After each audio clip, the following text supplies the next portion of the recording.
ওং নমো ভগবতে বাসুদেবায়। আমার প্রিয় দর্শক বন্ধুকে আমার আন্তরিক অভিনন্দন, শুভেচ্ছা ও ভালোবাসা জানাই।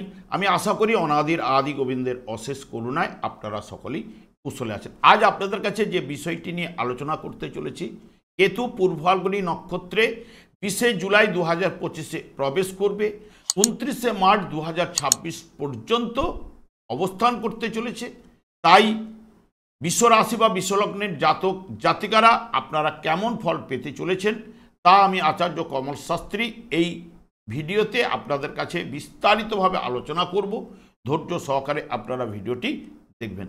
দেখুন, কেতু কোনো আকাশের গ্রহ নয়, ছায়া গ্রহ, এবং কেতু গলা থেকে নিচের অংশটাকে নির্দেশ করে।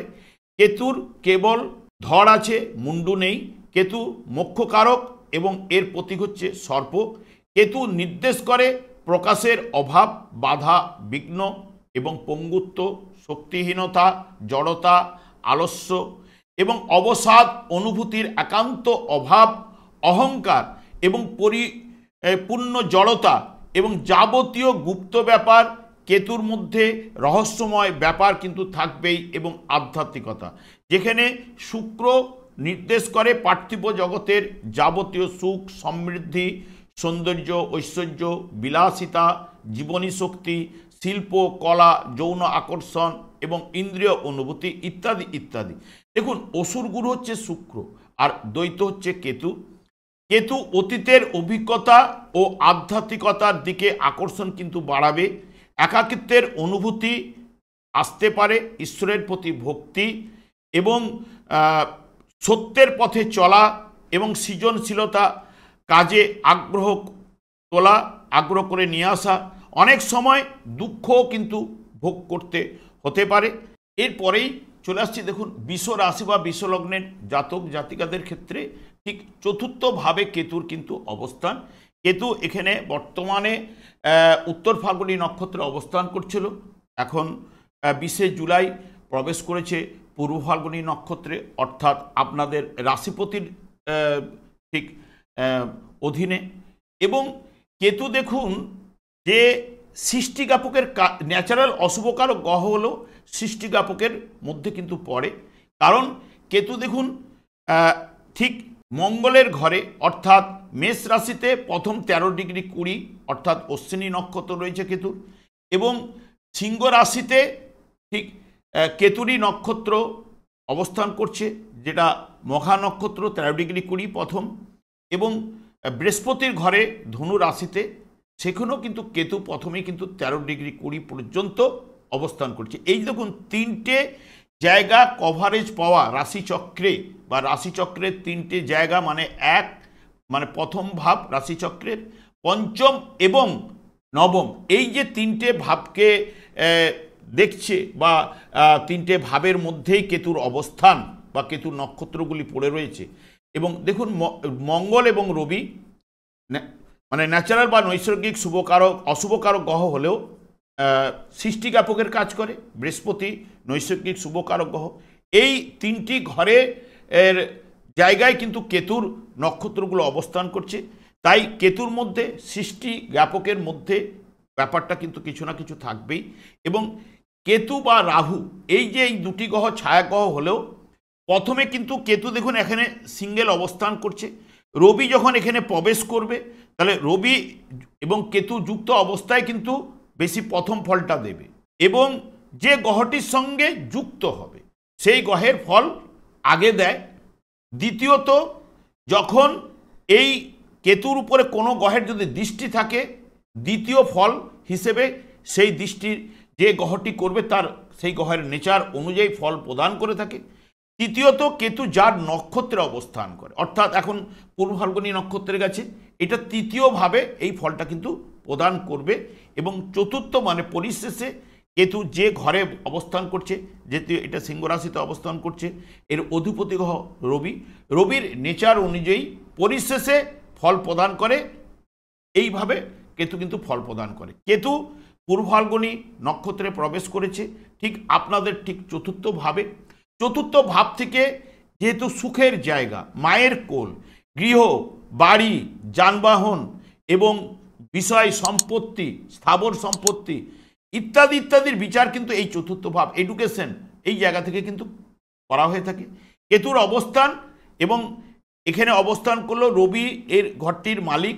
রবিও যদি যে জায়গা দিয়ে গোচরে প্রবেশ করবে, যখন যখন শুভ জায়গায় থাকলে কেতু কিছু হলেও শুভ ফল প্রদান করার জায়গা কিন্তু নিয়ে আসবে। কিন্তু এখানে গৃহে সুখ শান্তি একটু বিঘ্নিত কিন্তু কেতু কিন্তু করায়, এবং জাতক শান্ত পরিবেশে একা কিন্তু থাকতে পছন্দ করবে, মানে বিশেষ করে একাকিত্ব থাকতে পছন্দ করার জায়গাটা নিয়ে আসবে, বা পূর্বকালের ভুলগুলিকে সংশোধন করার চেষ্টা এই জায়গায় থাকলে করার চেষ্টা কিন্তু করবে, এবং সম্পত্তি ও গৃহের সমস্যা সমাধানের চেষ্টাও কিন্তু করবে এই জায়গায় কেতু।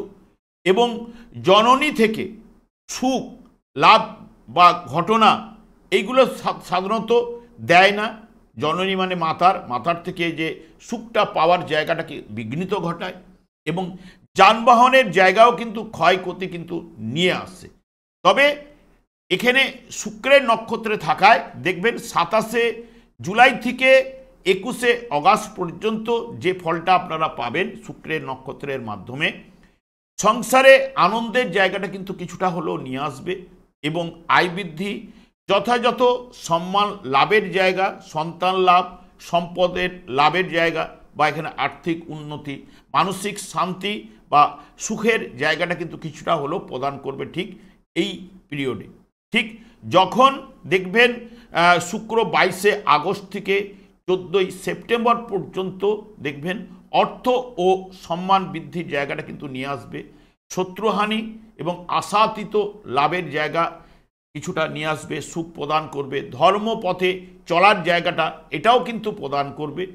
ঠিক যখন 15ই সেপ্টেম্বর থেকে অক্টোবরের 10 তারিখ পর্যন্ত উপার্জনের জায়গায় কিন্তু একটু হ্রাস বৃদ্ধি ঘটবার সম্ভাবনা, আর্থিক দিক দিয়ে ব্যয়ভাব বা আর্থিক হানি এবং বন্ধু বিচ্ছেদ এবং যাবতীয় আশা দেখবেন নিরাশায় পরিণত হওয়া বা ভঙ্গ হওয়া, মাতার স্বাস্থ্য বিষয়ে কিছু না কিছু চিন্তা নিয়ে আসা, সন্তানের দ্বারা ক্লেশ, এইগুলো কিছু না কিছু প্রদান করা, এই জায়গাগুলো নিয়ে আসবে।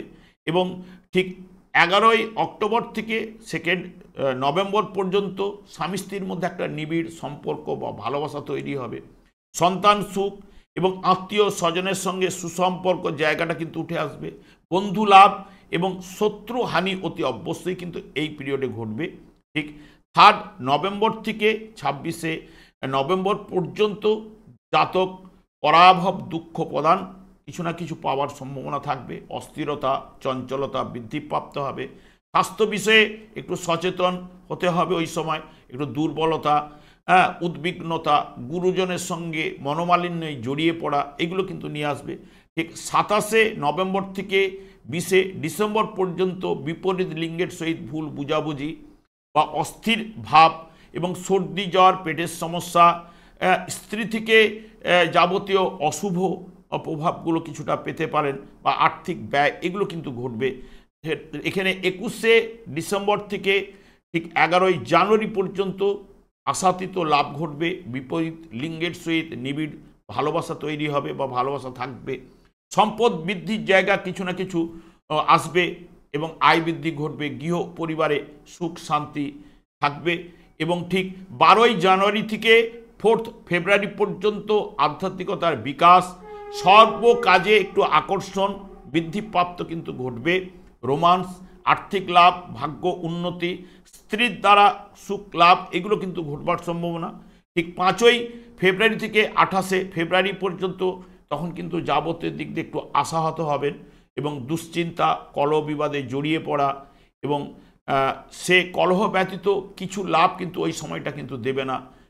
এবং 1 মার্চ থেকে 25শে মার্চ পর্যন্ত দেখবেন ধন ক্ষেত্রে ভালো এবং খাদ্য সুগন্ধি দ্রব্য লাভ, পারিবারিক আনন্দ এবং পরিবারে দেখবেন আয় বৃদ্ধি কিন্তু ঘটবে ওই সময়, সৌভাগ্য বৃদ্ধি, দাম্পত্য জীবনে আনন্দের বাতাবরণ, এইগুলো কিন্তু আপনাদের এই পিরিয়ডে বা শুক্রের নক্ষত্রের পাওয়ার সম্ভাবনা কিন্তু থাকছে। আমি আর দীর্ঘায়িত করব না, তবে পরিশেষে একটা কথাই বলি, যেহেতু কেতু চতুর্থভাবে যেহেতু থাকার কারণে চতুর্থভাবে সেই রকম গোচরে শুভফল প্রদান করতে পারে না। শুক্রের নক্ষত্রে যেহেতু একজন অসুর গুরু এবং একজন অসুর, এদের দুজনের সম্পর্ক কিন্তু কিছুটা ভালো থাকছে। সেই কারণে কিছু না কিছু শুক্রের নক্ষত্রে শুভ ফলগুলো উঠে আসার সম্ভাবনা দিতে পারে, এইটুকু আপনাদের কাছে বলতে পারি। এবং আমি আচার্য কমল শাস্ত্রী প্রত্যেক বুধবার এবং শুক্রবার সন্ধ্যা 8:30 এই চ্যানেলে এই লাইভ অনুষ্ঠান নিয়ে উপস্থিত হই। ঠিক ওই সময় আপনারা ফোন করলে নিজেদের ভাগ্য বিষয়ে জানতে পারবেন। যাদের ডেট অফ বার্থ রয়েছে তারাও ফোন করতে পারেন, যাদের ডেট অফ বার্থ নেই তারাও কিন্তু ফোন করতে পারেন নিজের ভাগ্য জানার জন্য। তাছাড়া বিভিন্ন ধরনের ভিডিও আপলোড করে থাকি, সেগুলি পাওয়ার জন্য আমার চ্যানেলকে সাবস্ক্রাইব করে বেল আইকনে ক্লিক করে রাখুন। যখন আমি লাইভ অনুষ্ঠান বা যে কোনো ভিডিও আপলোড করলে আপনাদের নোটিফিকেশন পৌঁছে যাবে। আমি অনাদির আদি গোবিন্দের কাছে প্রার্থনা করি আপনারা ভালো থাকুন, সুস্থ থাকুন, আনন্দে থাকুন। আজ এই পর্যন্ত, পরের ভিডিওতে দেখা হচ্ছে। নমস্কার।